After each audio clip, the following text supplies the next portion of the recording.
Little Johnny and his three friends were sitting on a bench outside of school, bragging about their father's eating habits. The first friend says, "My father is so cool. He can eat 5 hamburgers in a single meal." The second friend scoffs at it and says, "That's nothing. My dad can eat 8 in a single sitting." "Oh yeah, he can eat 8? Wow, big deal. My father can eat 10 and still have room for dessert." The third friend says. Little Johnny bursts into laughter and says, "Burgers? Desserts? My dad can eat light bulbs. Beat that," he said with confidence. The other boys just looks at him and says, "You're insane, Johnny. You can't eat light bulbs." "Why do you think he can do that?" they ask, questioning why he believes his father can eat light bulbs. Johnny confidently responds, "Well, last night when I passed my parents' room, my dad said to my mom, 'Honey, turn off that light. I want to eat that thing.'"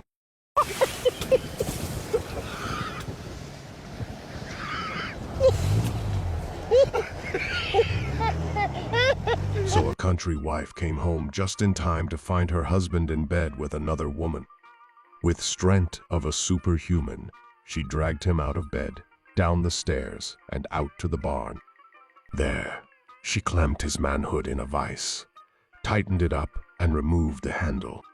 Then, she picked up an old rusty carpenter's saw. Terrified, her husband screamed, "Stop! Stop! You're not really going to cut it off with that rusty saw, are you?" With a gleam in her eye, she handed him the saw and said, "Nope, you are. I'm gonna burn down the barn."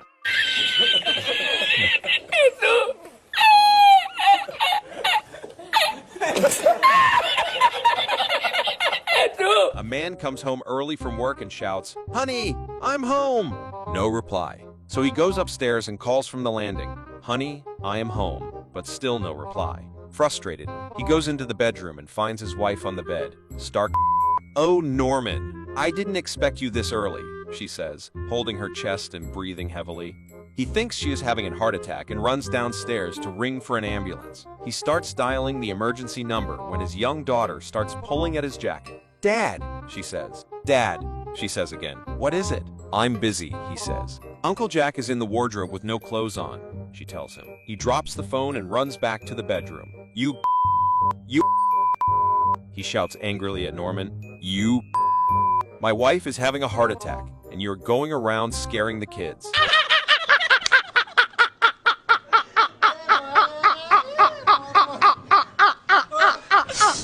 An engineer found himself standing before St. Peter at the pearly gates of heaven. The gates were magnificent, shining under a celestial light, and St. Peter was there, looking busy as he worked on his laptop. The engineer, a bit disoriented but curious, cleared his throat to catch St. Peter's attention. St. Peter looked up, a bit distracted, and then his eyes widened in recognition. "Ah, you're the engineer," he said, scanning the information on his laptop screen.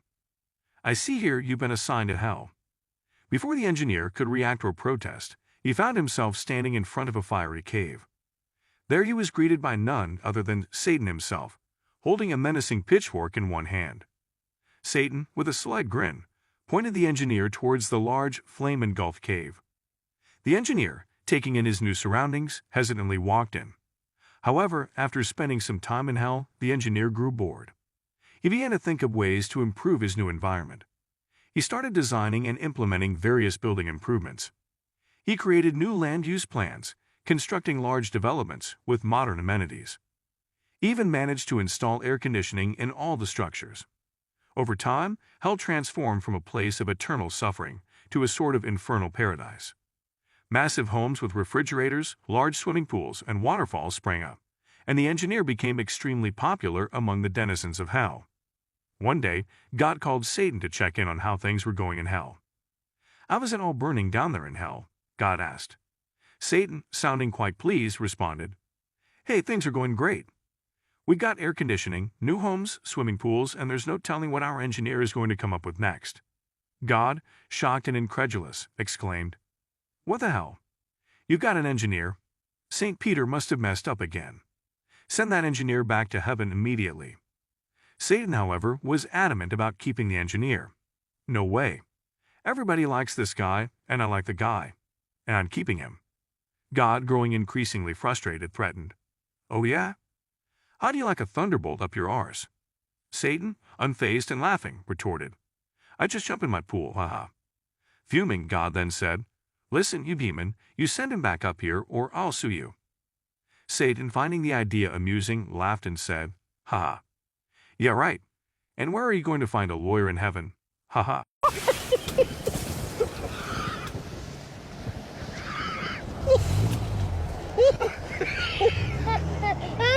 The local charity realized that it had never received a donation from the city's wealthiest lawyer. So, a volunteer decided to visit the lawyer at his luxurious office. The volunteer began the meeting by saying, "Our research shows that even though your annual income exceeds $2 million, you haven't donated a single penny to charity. Won't you like to contribute something to your community?" The lawyer pauses for a moment and then replies, "First, did your research reveal that my mother is suffering from a long, painful illness and has massive medical bills that she can't possibly afford to pay?" Embarrassed, the volunteer mumbles, "No, I wasn't aware of that." Secondly, the lawyer continues, "Did your research show that my brother, a disabled veteran, is blind, confined to a wheelchair, and unable to support his wife and 6 children?" The now flustered volunteer starts to stammer an apology, but is quickly interrupted. Thirdly, did your research also uncover that my sister's husband died in a tragic car accident, leaving her penniless with a mortgage and 3 children, one of whom is disabled and another with learning disabilities requiring costly private tutors? The humiliated volunteer, thoroughly defeated, says, "I'm so sorry, I had no idea." And the lawyer says, "So if I didn't give any money to them, what makes you think I'd give any to you?"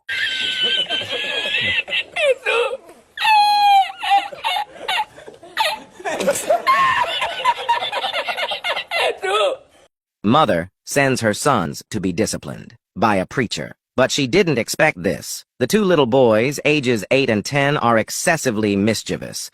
They are always getting into trouble, and their parents know if any mischief occurs in their town, the 2 boys are probably involved. The boy's mother heard that a preacher in town had been successful in disciplining children, so she asked if he would speak with her boys. The preacher agreed, but he asked to see them individually. The mother sent the 8-year-old in the morning, with the older boy to see the preacher in the afternoon. The preacher, a huge man with a deep, booming voice, sat the younger boy down and asked him sternly, "Do you know where God is, son?" The boy's mouth dropped open, but he made no response, sitting there wide-eyed with his mouth hanging open. So the preacher repeated the question in an even sterner tone, "Where is God?" Again, the boy made no attempt to answer. The preacher raised his voice even more and shook his finger in the boy's face and bellowed, "Where is God?" The boy screamed and bolted from the room, ran directly home and dove into his closet, slamming the door behind him. When his older brother found him in the closet, he asked, "What happened?" The younger brother, gasping for breath,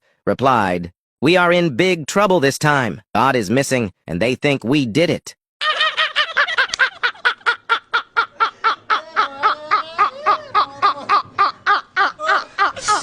A man is dating 3 women and wants to decide which to marry. He decides to give them a test. He gives each woman $5,000 and watches to see what she does with the money. The first does a total makeover. She goes to a fancy beauty salon, gets her hair done, and buys several new outfits. She tells him that she has done this to be more attractive for him. He was impressed. The second goes shopping to buy the man gifts. She gets him a new set of golf clubs, some gizmos for his computer, and some expensive clothes. She presents these gifts, and the man is impressed. The third invests the money in the stock market.